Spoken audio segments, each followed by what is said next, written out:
കളിച്ച് കളിച്ച് സോപ്പ് വരെ നമ്മളോട് കളിക്കാൻ തുടങ്ങി. നമ്മൾ വിടുവോ? ഇത് ഇപ്പൊ സോപ്പാണെങ്കിൽ കുറച്ച് കഴിയുമ്പോ രൂപം മാറുന്നേ.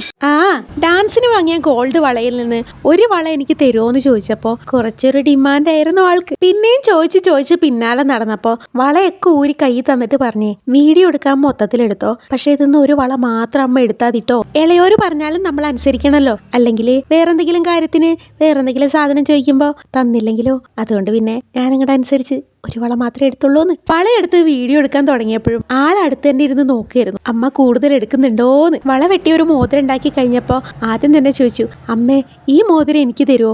എനിക്ക് ഇഷ്ടപ്പെട്ടു, ഞാൻ കുറച്ച് ദിവസം ഇട്ടോട്ടെ. ചോദ്യം കേട്ട പാട് ഞാൻ വിചാരിച്ചു ഒന്ന് വാശി പിടിപ്പിച്ചേക്കാം. എന്നിട്ട് പറഞ്ഞു, ഏയ് തരാൻ പറ്റൂല, ഇത് അമ്മേന്റെ അളവിനാ ഉണ്ടാക്കിയെന്ന്. പറഞ്ഞു തീരുന്നതിന് മുമ്പ് മുഖം വാടി, കണ്ണ് നനഞ്ഞു. പിന്നെ കുറെ പരിഭവങ്ങളും പറയുന്നു. അതും കൂടി കേട്ടപ്പോ വല്ലാത്തൊരു വിഷമം. പിന്നെ ഒന്നും പറയാൻ തോന്നിയില്ല. ആള് പിണങ്ങി അങ്ങ് പോയി. പിന്നെ കൊടുക്കാതിരിക്കുന്ന എങ്ങനെയാ? പുറകെ ചെന്ന് കൊണ്ടു കൊടുത്തപ്പോ ഒരു സന്തോഷം, അതൊന്ന് കാണേണ്ട തന്നെയായിരുന്നു. കരഞ്ഞു കലങ്ങിയ കണ്ണൊക്കെ പുഞ്ചിരി കൊണ്ട് നിറഞ്ഞു. മോതിരത്തേക്കാ ഭംഗി എന്റെ കുട്ടീന്റെ ചിരിക്കായിരുന്നു. ആ ഒരു സന്തോഷം കഴിഞ്ഞപ്പോഴാണ് ആദ്യം നമ്മൾ സോപ്പിന് കുഴികുത്തിയ കാര്യം ഓർമ്മ വന്നത്. ഇനിയിപ്പോ അതില് മോതിരം വെച്ചങ്ങ് ഫോട്ടോ എടുക്കാന്ന്.